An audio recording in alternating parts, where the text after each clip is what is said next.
Hey, I'm Matt Manny. Thanks so much for joining me for session 6 of the Eshel table study. I'm so excited we've come this far as we've studied through these principles together of how to take ordinary hospitality and to create extraordinary moments for our friends, our family members, our neighbors, where we really turn strangers into friends and friends into family, and ultimately to be a part of the family of God. I hope that you have a brand new perspective on what hospitality is from a biblical perspective. I hope that one of our goals has been to make hospitality extremely accessible for you. Maybe for you, I hope it has changed your perspective on yourself, that looking at your gifting from God, and we're really going to dive into this today, that you say, I can do hospitality. I don't have to be afraid of it anymore.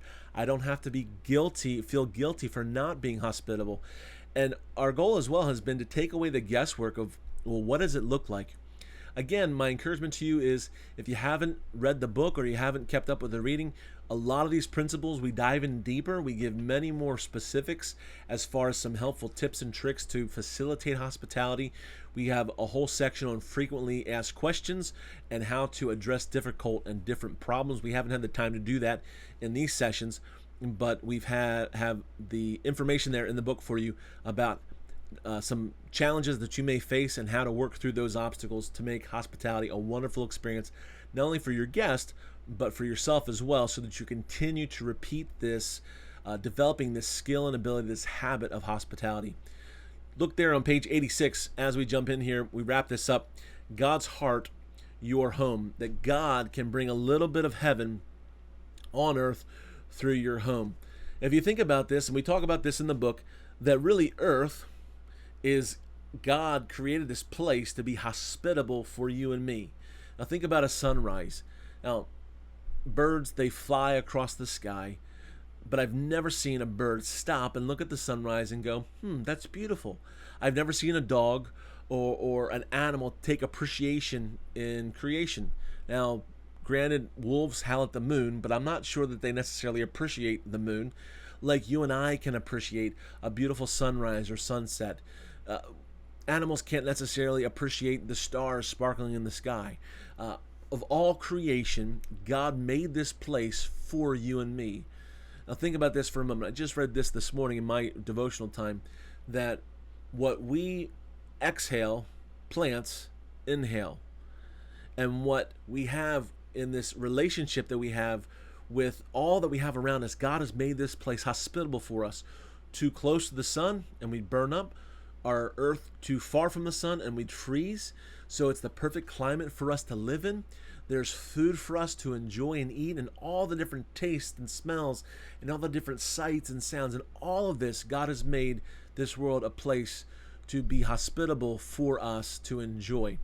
As much as scientists and mogul technology gurus try to find other places that are hospitable, they're still looking and watching for finding another planet. And as much as we want to start colonizing Mars or putting a space station on the moon, no place is as perfect as Earth for humanity, for us to be able to enjoy and to live and to exist. And so for you, hospitality is a great way to turn your house, your home, into a place where people find and understand and know about who God is, and to be able to love him more because of you being their guide, being the one to host them, and being the one to walk along with them, using simple hospitality to make that happen. As we look in our study guides, we find this, the big idea: God has given you a gift to make hospitality extraordinarily possible. Maybe up to this point in the study, you've thought, well, I've done hospitality a few times in the past, or maybe you've even done hospitality a lot, and now you've got some more things to think about, and you just love hospitality. So this is like, doesn't take a lot for you to be encouraged about hospitality. But if you're coming to this subject and you're thinking, hospitality has not really been probable, like, would I like to have people over? Maybe someday. But the term someday really means never. Like, let's just put it that way. Someday I'll get around to this, or someday I'd like to do this. We make it a bucket list kind of thing, but usually it means, it's a nice way of saying never. Someday I'll get around to inviting the neighbors over. But make the probable that turns into being improbable, make it possible. You can totally do this. I know you can be hospitable. I know you can gather with your friends and neighbors, bringing people into your home. I know you can do it. And that's why we've created this book. That's why we've created this study guide for you. Why? Because God encourages it. He created you for connection. He created you for hospitality. Let's look. In Romans, we find this, that Paul talks about our hospitality gifting. Now, some of this will overlay what we talked about in our hospitality type, but really what's interesting is this, is each gift that Romans 12 specifically used to do certain things well, to minister to people in general. This list in Romans 12 is for spiritual gifts, but when we look at it through the lens of hospitality, it's amazing how these hospitality, using your spiritual gift, your gifting from God, can really enhance hospitality in an amazing way, especially when we look at hospitality through this lens. So, think about your gifting from God. Which one are you? We see in Romans chapter 12 that it says, if God's given you the ability to prophesy, speak out with as much faith as God has given you. If you've got the gift of gab, using your mouth to talk and to be able to explain things, and really for Paul, he's talking about this in a ministry sense of preaching, but maybe you're not a preacher, but you can talk, use the gift of gab to get the conversation going. And so as we look at these, we're going to look at this again through the lens of hospitality. We see if you talk, that's great. Use that to be able to engage people in conversation. Number 2, we see is this serving. Use your ability to make things happen. We see Romans 12:7. It says, if your gift is serving others, serve them well. Do it well. Serve a really good meal. Use your ability to make things happen. Set the table, prep the room, make the hospitality magic happen. Number 3, we see this instructing. If you are kind of got a leaning to being a teacher, use your knowledge of cooking, cleaning, preparing, inviting to get others involved. We see what Paul says, if you're a teacher, teach well. This is where it's funny. Amanda's got her teaching degree in elementary education. And so she's able to use that. She is able to explain things really well. And what's amazing is to watch her teach our kids to how to prepare meals, how to prep the house, how to prepare setting to go ahead and invite people in, how to invite their friends over. We have neighborhood kids running through our house all the time. Hey, Miss Amanda. Hey, Mrs. Manny. Hey, Mr. Matt. Can I have some ice cream, or can I have a drink? Can I have whatever it might be? We have our kids. Hey, so-and-so's outside and they want to know, can they have a drink of water? Yeah, of course. Bring them in. Let them.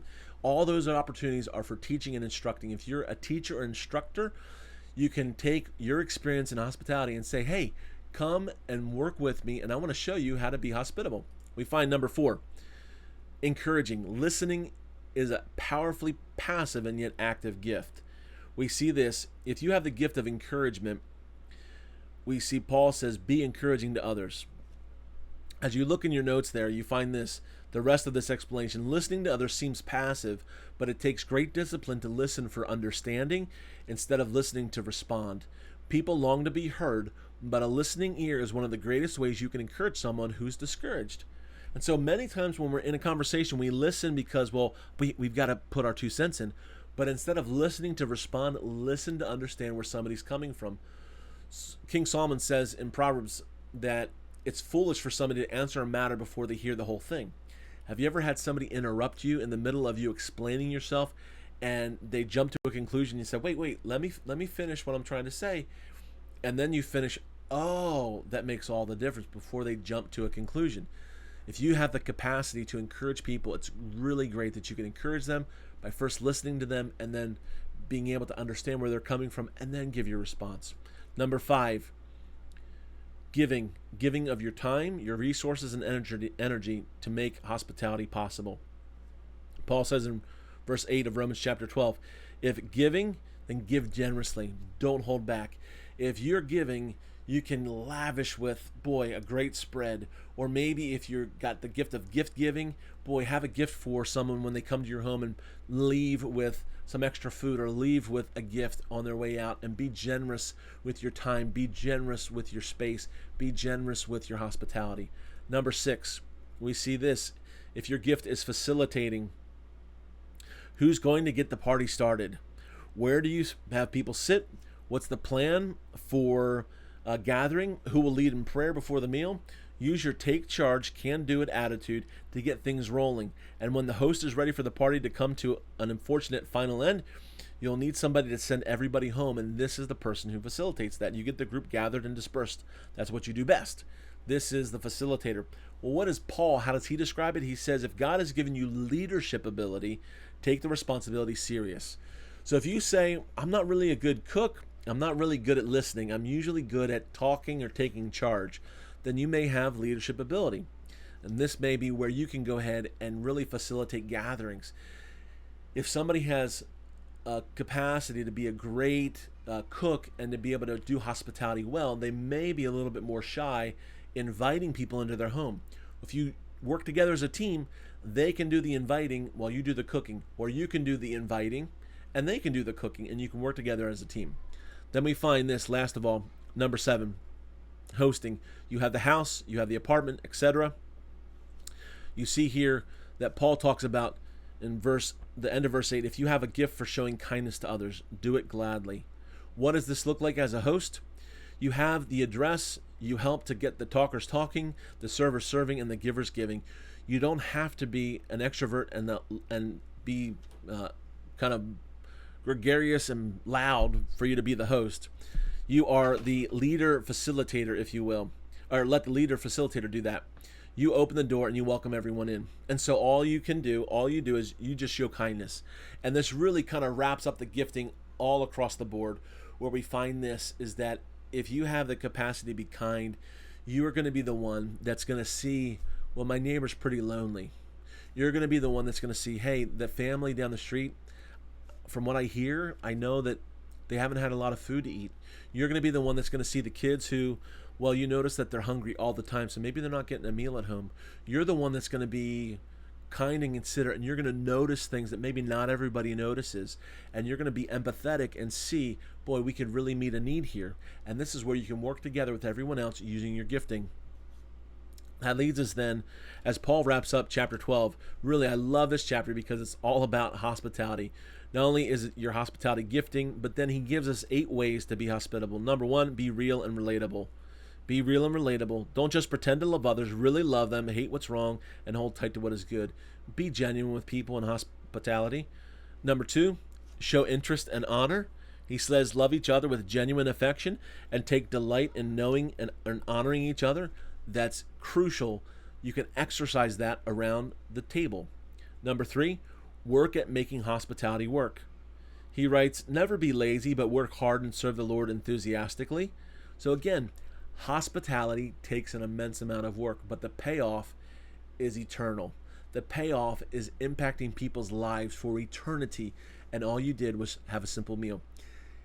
Heaven has yet to show you and I how hospitality, small gestures of love and kindness to people through hospitality, will pay dividends in heaven for eternity. The people's lives who are impacted because you spent 15 minutes, or you prepared a meal, or you put a chicken in the crock pot and made a great soup for them, or made some grilled some steaks out back or hamburgers, and you invited people over. That heaven will tell the story of how your hospitality impacted people's lives.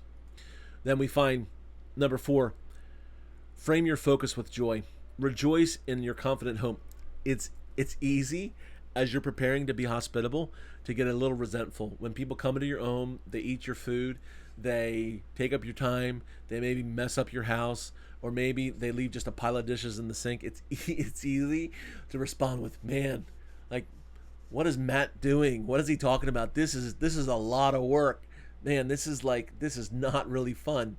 But the encouragement from Paul is this: whatever you're doing, have joy about it.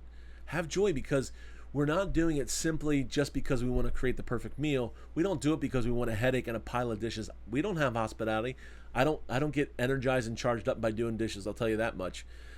What I love is the chance to connect with people, and that's what hospitality does. Now, to do that, I've got to do dishes. To do that, we got to take out the trash. To do that, we've got to go to the store and buy food and prep it and make it and go through all those things to create this moment. But it is well worth it, and it far exceeds the time and what it takes, the energy it takes to put into it. The payoff is incredible.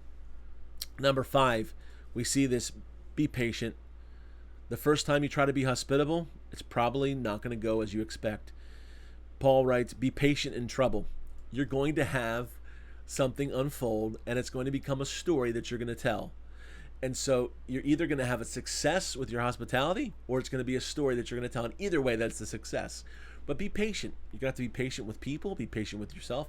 And the more you do it, as we'll find here in a moment, the more you do it, the better you'll become at hospitality. We find number 6, be prayerful. Pray about your hospitality gathering before it happens. Paul writes, and keep on praying.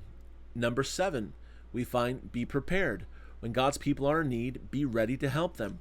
We see with Matthew, Zacchaeus, Peter, all these different instances, they were ready at a moment's notice to be able to help those who, well, they had a need, they were hungry, they needed a place to gather together. And so when there's people that have needs, be ready and be prepared to show them hospitality. Then number 7, last of all, and this is where it comes in, practice, practice, practice. What does that mean? The more you have people over to your home and extend hospitality, the more practice you'll get. This is where Paul bookends this thought. I love this verse. Look at it there with me. Always be eager to what? Practice hospitality. Always be eager to practice hospitality. This is not just a command from Jesus to love God and love your neighbor. How can you practically, what's the practical expression of loving our neighbor? I believe it's hospitality. We've made a case throughout these last sessions, all these sessions, that Jesus was hospitable. Jesus had the capacity to gather people. The genius of Jesus is that he passed on to others by example of gathering together. We see the disciples did it. We see the other followers of Jesus have done it. We see throughout the years that one of the hallmarks of the church is gathering together for times of encouragement, for times of eating together, of sharing meals together, of breaking bread together.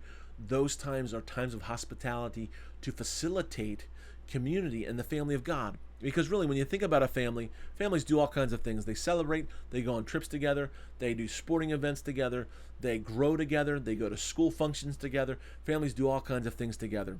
But the one thing that every family does together is they have a meal around a table.